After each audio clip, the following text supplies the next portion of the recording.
സംസ്ഥാനത്ത് സമഗ്രമായ ഇന്റർനെറ്റ് ശൃംഖല രൂപപ്പെടുത്താൻ കെ ഫോണിന് സാധിച്ചതായി മുഖ്യമന്ത്രി പിണറായി വിജയൻ. 14,194 കുടുംബങ്ങൾക്ക് സൗജന്യ കണക്ഷൻ നൽകിയതായും അടുത്ത വർഷത്തോടെ 2.5 ലക്ഷം കണക്ഷൻ നൽകുമെന്നും മുഖ്യമന്ത്രി നിയമസഭയിൽ ചോദ്യോത്തരവേളയിൽ പറഞ്ഞു.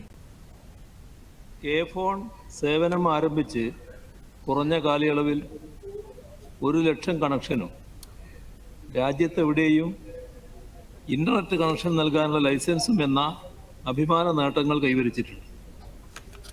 സംസ്ഥാനത്തെ എല്ലാ വിഭാഗം ജനങ്ങൾക്കും ഇന്റർനെറ്റ് സേവനം ഉറപ്പുവരുത്തുന്നതിനായി കൂടുതൽ കണക്ഷനുകൾ നൽകിക്കൊണ്ട് കെ ഫോൺ പദ്ധതി മുന്നോട്ട് പോവുകയാണ്. അടുത്ത വർഷത്തോടെ 2.5 ലക്ഷം കണക്ഷൻ നൽകാൻ കഴിയുമെന്നാണ് പ്രതീക്ഷിക്കുന്നത്. നഗരങ്ങളിലും ഗ്രാമങ്ങളിലും ഒരുപോലെ സേവനം നൽകാൻ കെ ഫോണിന് കഴിയുന്നുണ്ട്. സമഗ്രമായ ഒരു ഇന്റർനെറ്റ് ശൃംഖല രൂപപ്പെടുന്നതിൽ പ്രധാന പങ്ക് വഹിക്കാൻ കെ ഫോണിന് സാധിച്ചിട്ടുണ്ട്.